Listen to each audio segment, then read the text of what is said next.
Usisahau kubonyeza alama ya subscribe Kalamu TV Online. Mtazamaji wa YouTube channel yetu ya Kalamu TV Online, tunaripoti taarifa hii kutokea Temeke, Dar es Salaam. TAKUKURU mkoa wa Temeke imemfikisha mahakamani Askofu Renatus Joseph Nyalali kutoka kanisa la Hosanna Assembly of God Tanzania kwa tuhuma za kugushi nyaraka na kutumia nyaraka za uongo kupata kiwanja chenye thamani ya shilingi milioni 10. Akizungumza na waandishi wa habari jijini Dar es Salaam, naibu mkuu wa TAKUKURU mkoa wa Temeke Ismati Bukuku amesema kuwa hati ya mashtaka inadai Askofu Nyalali aligushi sahihi na nyaraka za wanafamilia wa marehemu kwa lengo la kujipatia umiliki wa ardhi iliyopo mtaa Kizani wilayani Kigamboni. Ardhi hiyo iliyonunuliwa mwaka 2008 ilikuwa ni urithi wa watoto wa marehemu, lakini mtuhumiwa alitumia nyaraka za uwakilishi power of attorney kwa njia isiyo sahihi na kuorodhesha baadhi ya viwanja vya majina bandia. Usisahau kubonyeza alama ya subscribe Kalamu TV Online. TAKUKURU Temeke yamfikisha askofu mahakamani kwa tuhuma za kugushi nyaraka za ardhi. Katika kipindi cha Oktoba hadi Desemba 2025, Taasisi ya Kuzuia na Kupambana na Rushwa TAKUKURU mkoa wa Temeke imefanikisha kumfikisha mahakamani Askofu Renatus Joseph Nyalali, askofu kutoka kanisa la Hosanna Assembly of God Tanzania HAOGT kwa tuhuma za kugushi nyaraka na kutoa nyaraka za uongo zinazohusiana na umiliki wa ardhi ili aweze kujipatia kiwanja chenye thamani ya shilingi milioni 60.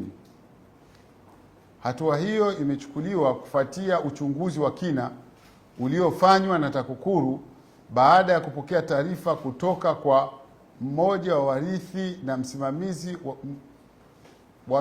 wa mirathi ya marehemu Ali Hamad Hilal. Kutokana na ushahidi uliokusanywa na kufanyiwa uchambuzi wa kitaalamu, TAKUKURU imefungua kesi ya jinai namba CC-26097/2025 dhidi ya Askofu Renatus Joseph Nyalali katika mahakama ya wilaya ya Kigamboni. Kwa mujibu wa hati ya mashtaka, imedaiwa kuwa katika kipindi cha mwaka 2021 hadi 2022 mshtakiwa aligushi nyaraka na sahihi za wanafamilia wa marehemu kwa lengo la kujipatia umiliki wa eneo la ardhi lililopo mtaa wa Kizani Gezaulole, wilaya ya Kigamboni.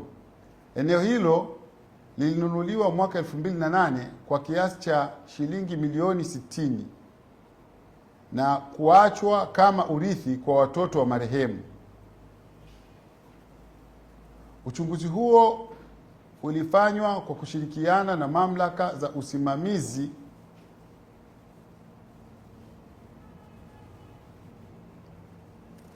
Imedaiwa pia kuwa mshtakiwa alitumiwa mwanya kuaminiwa na familia ya marehemu kuandaa nyaraka za uwakilishi power of attorney kwa njia isiyo halali. Nyaraka hizo zilidaiwa kutumika kupima eneo hilo na kuligawa katika viwanja 9 ambavyo baadaye vilikuwa vikiuzwa kwa watu mbalimbali kwa kutumia majina na sahihi za kugushi za wanafamilia. Aidha, uchunguzi umebaini kuwa katika baadhi ya viwanja hivyo mtuhumiwa alijiorodhesha mwenyewe kama mmiliki halali. Uchunguzi huo ulifanywa kwa kushirikiana na mamlaka za usimamizi wa ardhi kwa kuzingatia vifungu vya 333, 335A, 337 vya sheria ya kanuni ya adhabu vinavyohusu makosa ya kugushi, pamoja na kifungu cha 342 kinachohusu uwasilishaji wa nyaraka za uongo.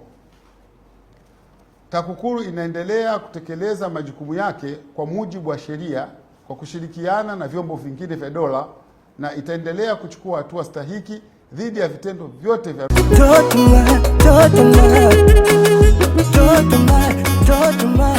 Tangazo la viwanja jijini Dodoma ni ofa kubwa, ofa kupitia kampuni ya Mavemba Investment Company Limited iliyoko jijini Dodoma. Je, unatafuta kiwanja kilichopimwa? Wahi sasa katika kampuni ya Mavemba Investment Company Limited ili uweze kujipatia kiwanja, kwani hii ni ofa adhimu katika jiji la Dodoma. Maeneo yanayopatikana viwanja ni eneo la Nala, Chahawa, Msalato Airport, Kitelela, Vikonje. Bei yetu ni maalum kabisa. Utapatiwa kiwanja halali na hati miliki. Malipo yanafanyika kwa cash au kwa awamu, na viwanja vyetu vipo katika maeneo yanayokuwa kwa kasi katika jiji la Dodoma. Ukubwa ni kuanzia square mita 600 au kulingana na mahitaji yako. Wasiliana nasi kupitia namba zifuatazo: 0754 27 83 62, yani